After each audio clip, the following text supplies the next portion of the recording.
Assalamualaikum warahmatullahi wabarakatuh. Kami dari kelompok 8 yang beranggotakan saya sendiri Meisya Damayanti NPM 12 serta rekan saya Muhammad Najib NPM 85. Di sini kami akan mempresentasikan mengenai konsep pendapatan atau revenue. Yang pertama ada pengertian pendapatan. Pendapatan sebagai produk perusahaan dapat diartikan sebagai sesuatu yang dihasilkan oleh potensi jasa yang dimiliki oleh suatu perusahaan. Pendapatan ini dapat diukur dengan jumlah rupiah aktiva baru yang diterima dari pihak lain. Aktiva baru yang dimaksud itu adalah aktiva penukar yang diterima perusahaan atas barang atau jasa yang dihasilkan dan dijual oleh perusahaan kepada pihak lain. Patton dan Littleton tahun 40 meninjau definisi pendapatan dari dua aspek. Yang pertama yaitu aspek fisik, merupakan hasil dari suatu aliran fisik dalam proses menghasilkan laba. Kemudian yang kedua ada aspek moneter. Pendapatan dihubungkan dengan aliran masuk aktiva yang berasal dari seluruh kegiatan operasi perusahaan. Faktor tersebut didasarkan pada dua aliran. Yang pertama ada aliran fisik yang melibatkan hal-hal berikut ini. Yang pertama yaitu kegiatan menghasilkan dan menjual output. Yang kedua objek kegiatan yang berupa produk itu sendiri. Kemudian aliran yang kedua yaitu aliran moneter yang melibatkan hal-hal berikut. Yang pertama yaitu peristiwa naiknya nilai perusahaan karena kegiatan produksi atau penjualan output, dan yang kedua yaitu objek peristiwa yang berupa jumlah rupiah aktiva yang dihasilkan atau dijual. Kemudian menurut KAM tahun 90 menyatakan bahwa pendapatan itu berhubungan dengan peristiwa moneter, yaitu naiknya nilai dalam perusahaan yang diakibatkan dari kegiatan produksi dan penjualan output. Sedangkan menurut Patton dan Littleton tahun 40 menyatakan bahwa pendapatan itu sebagai produk perusahaan dan memusatkan pada aliran fisik. Dan di samping terdapat perbedaan antara pendapat KAM dan Patton, juga terdapat kesamaan di antara kedua pendapat tersebut, yaitu sama-sama mengatakan bahwa pendapatan ditunjukkan oleh aliran aktiva yang berasal dari pihak lain atau konsumen. Menurut Hendriksen tahun 82 mendefinisikan pendapatan itu sebagai yang pertama, konsep produk lebih unggul dibanding konsep aliran keluar, sementara aliran keluar itu lebih unggul dibanding aliran masuk. Yang kedua, konsep produk bersifat netral dalam hal pengukuran dan pengakuan pendapatan. Dan konsep aliran masuk sering mengacaukan masalah pengukuran dan pengakuan pendapatan. Selanjutnya yaitu konsep kesatuan usaha versus konsep kesatuan pemilik.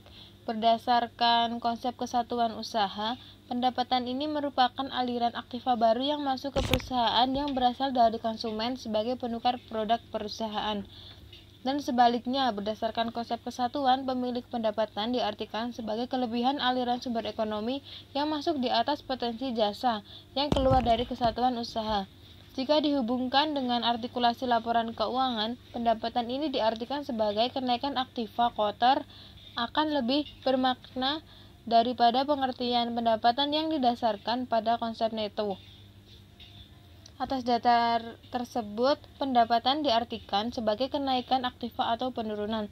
Jadi pendapatan ini merupakan kenaikan aktiva perusahaan dan bukan kenaikan kekayaan pemilik. Kemudian selanjutnya yaitu pendapatan dan untung.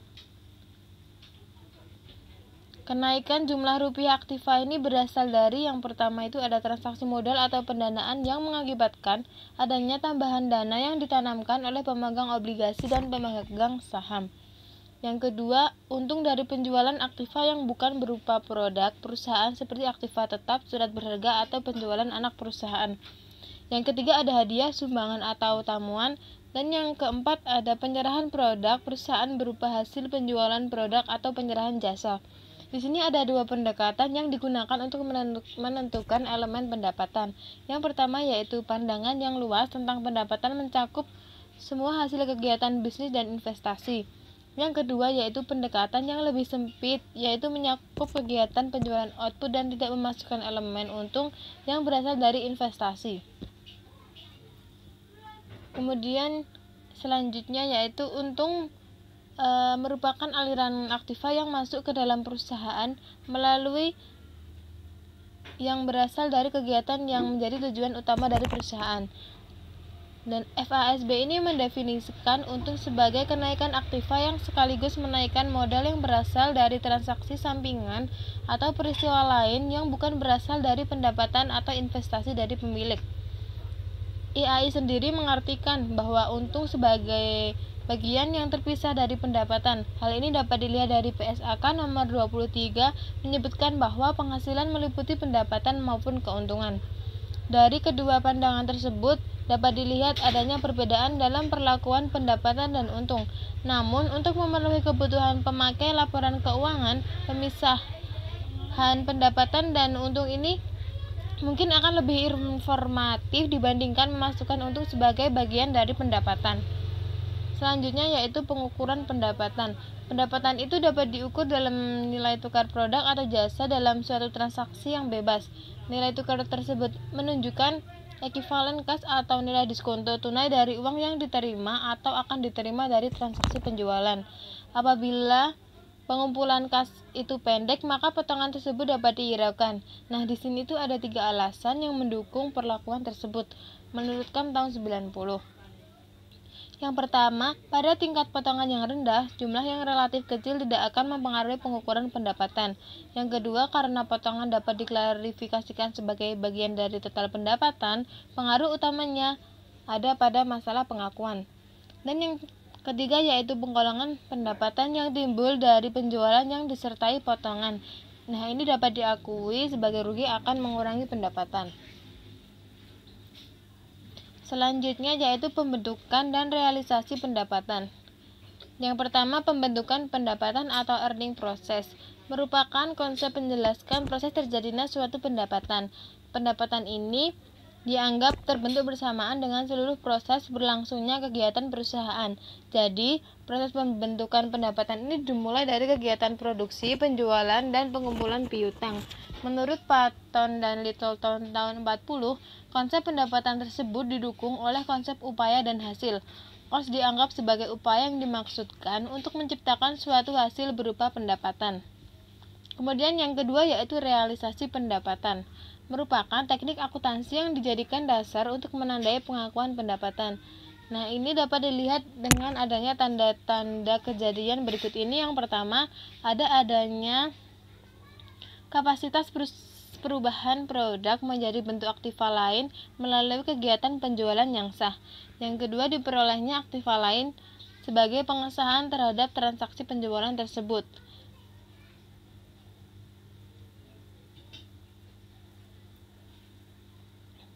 Selanjutnya yaitu pengakuan pendapatan.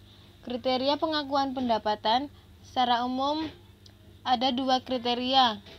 Menurut FASB tahun 1980, kriteria tersebut yaitu telah direalisasi, yang artinya bila terjadi transaksi pertukaran antara barang yang dihasilkan perusahaan dengan kas atau klaim untuk menerima kas.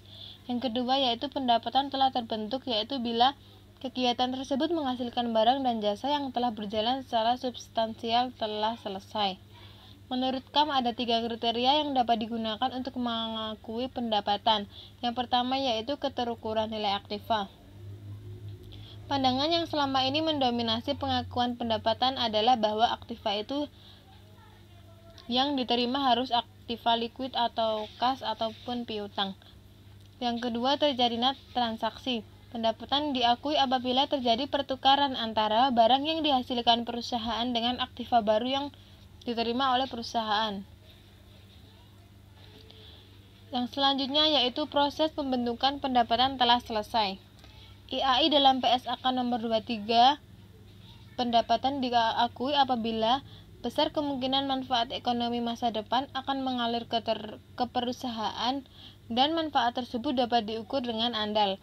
PSAK nomor 23 ini menyebutkan bahwa pendapatan dari penjualan harus diakui apabila seluruh kondisi dipenuhi.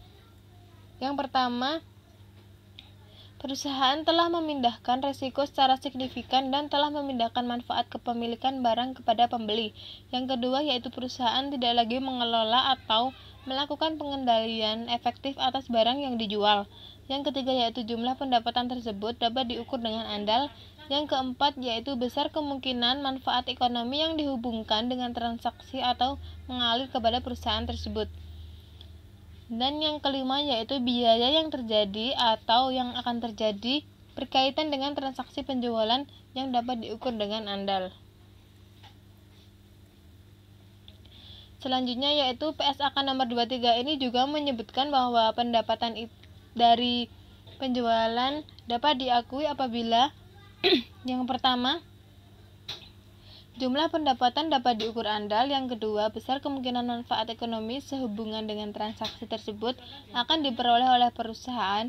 Dan yang ketiga, yaitu tingkat penyelesaian dari transaksi pada tanggal neraca itu dapat diukur dengan andal. Dan yang keempat, biaya yang terjadi untuk transaksi tersebut dan biaya untuk menyelesaikan transaksi tersebut dapat diukur dengan andal. Mengenai saat pengakuan pendapatan. Yang pertama yaitu pendapatan diakui selama kegiatan produksi. Pendapatan dapat diakui selama kegiatan produksi meskipun produk yang dihasilkan perusahaan masih dalam proses produksi. Prosedur yang digunakan adalah persentase penyelesaian. Pengakuan pendapatan dengan cara ini dapat dilakukan bila harga kontrak sudah pasti dan taksiran kos untuk menyelesaikan proyek serta kemajuan dalam penyelesaian kontrak dapat dipertanggungjawabkan. Kemudian, apabila kriteria tersebut dapat dipenuhi, sangat memungkinkan untuk menentukan taksiran besarnya pendapatan. Besarnya pendapatan dapat ditaksir berdasarkan akumulasi kos yang terjadi selama penyelesaian pekerjaan. Taksiran tersebut umumnya dapat dilakukan dengan dua pendekatan. Yang pertama, berdasarkan persentase biaya, yaitu tahap penyelesaian ditentukan dengan membandingkan biaya yang telah dikeluarkan dengan taksiran total biaya untuk menyelesaikan proyek. Yang kedua, berdasarkan persentase penyelesaian fisik. Persentase penyelesaian fisik biasanya didasarkan pada tahap kemajuan proyek. Kemudian yang kedua, pendapatan diakui saat produk selesai.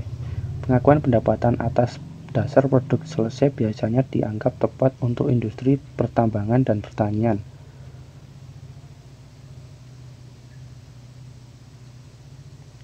Pada jenis usaha ini umumnya produk yang dihasilkan memiliki harga yang sudah pasti dan pemasarannya terjamin. Ada beberapa syarat yang harus dipenuhi untuk mengakui pendapatan saat produksi selesai. Yang pertama, harga jual dapat ditentukan dengan cukup tepat. Yang kedua, tidak diperlukan kegiatan atau biaya pemasaran yang material untuk menjual produk tersebut. Yang ketiga, kos produk sulit untuk ditentukan. Dan yang keempat, satuan-satuan persediaan dapat saling dipertukarkan atau barang tidak terpengaruh oleh perubahan bentuk dan ukuran.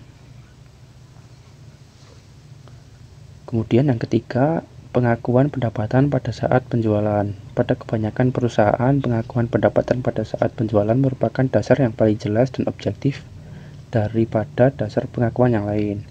Pengakuan pendapatan pada saat penjualan didasarkan pada alasan yang mengarahkan pada pengertian dan konsep pendapatan seperti yang diajukan Patton dan Littleton tahun 1940.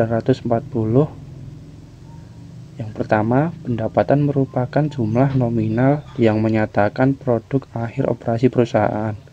Oleh karena itu harus diakui dan diukur pada tingkat atau titik kegiatan yang menentukan dalam aliran kegiatan operasi perusahaan. Yang kedua, pendapatan harus benar-benar terjadi dan didukung dengan timbulnya aktiva baru yang sah atau sebaiknya berupa kas atau piutang.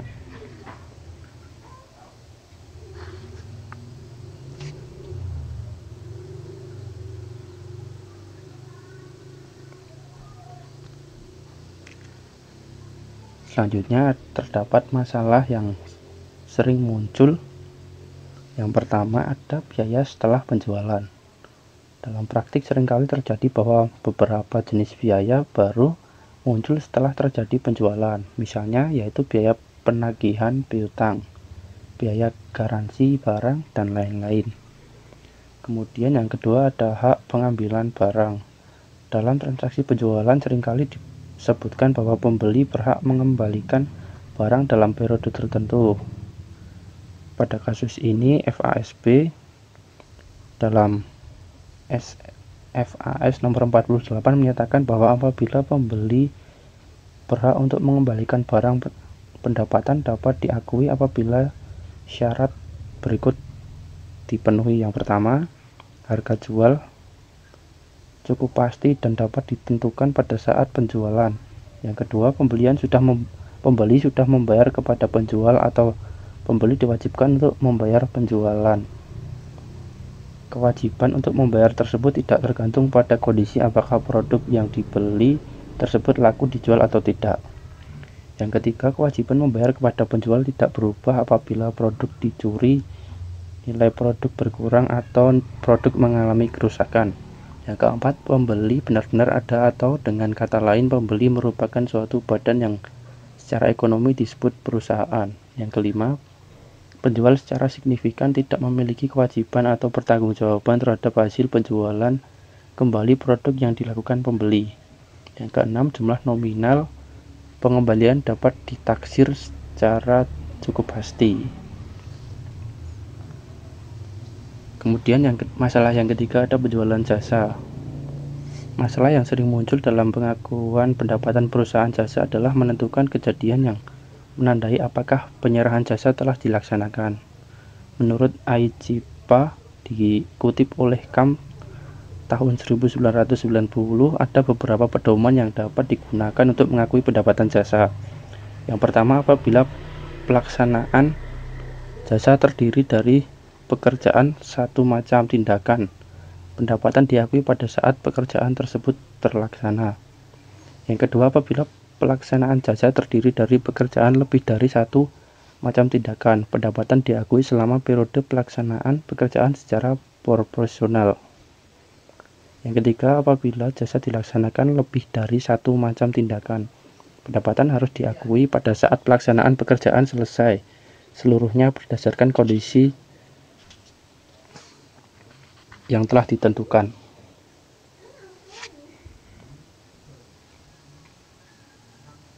Kemudian yang keempat ada pengakuan pendapatan saat kas diterima. Dalam hal terdapat ketidakpastian yang besar mengenai pengumpulan piutang yang timbul dari penjualan barang atau jasa. Pengakuan pendapatan dapat ditunda sampai saat diterimanya kas. Pengakuan pendapatan dengan cara demikian terpaksa dilakukan karena kriteria realisasi tidak seluruhnya dipenuhi, terutama dalam pengukuran pendapatan. Alasan yang mendukung penggunaan dasar penerimaan kas untuk pengakuan pendapatan yang berasal dari penjualan angsuran didasarkan pertimbangan sebagai berikut. Yang pertama, seluruh atau sebagian piutang yang timbul bukan merupakan aktiva yang mempunyai daya beli murni.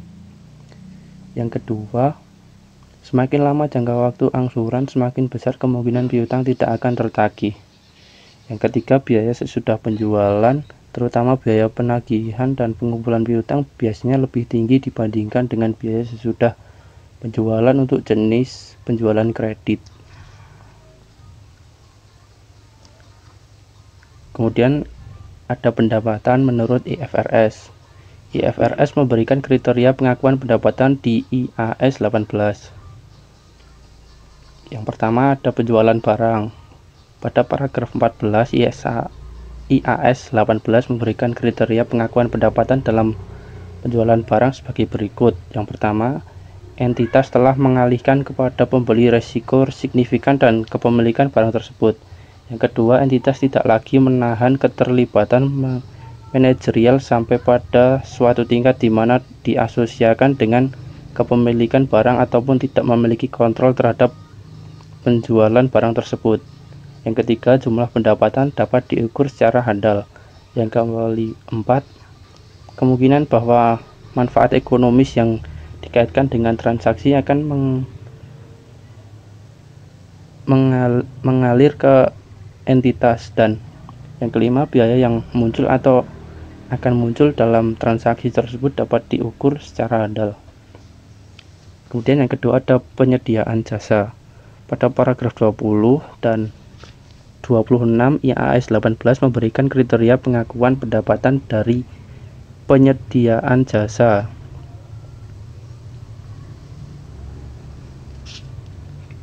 Yang pertama yaitu jumlah pendapatan tersebut dapat diukur secara handal. Yang kedua adalah kemungkinan bahwa manfaat ekonomis yang berkaitan dengan transaksi akan mengalir kepada entitas. Yang ketiga, tingkat penyelesaian transaksi pada akhir periode pelaporan dapat diukur secara handal. Yang keempat, biaya yang muncul untuk transaksi tersebut dan biaya untuk menyelesaikan transaksi dapat diukur secara handal. Yang kelima, pada paragraf 26, jika outcome transaksi penyediaan jasa tidak dapat diestimasi dengan handal, maka pendapatan hanya akan diakui sejauh biaya yang diakui akan ditutup. Kemudian yang ketiga ada pengakuan pendapatan saat produksi. Adalah mungkin mengakui pendapatan saat produksi, terutama pada produk pertanian. IAS 41 menyatakan bahwa perusahaan harus mengakui pendapatan dari produksi pada saat tanggal panen. Hal ini juga berlaku pada produksi mineral yang secara luas diperdagangkan di pasar komoditas seperti emas, perak, dan baja. Sekian presentasi dari kelompok kami. Mohon maaf apabila terdapat kekurangan. Billahi taufiq wal hidayah. Wassalamualaikum warahmatullahi wabarakatuh.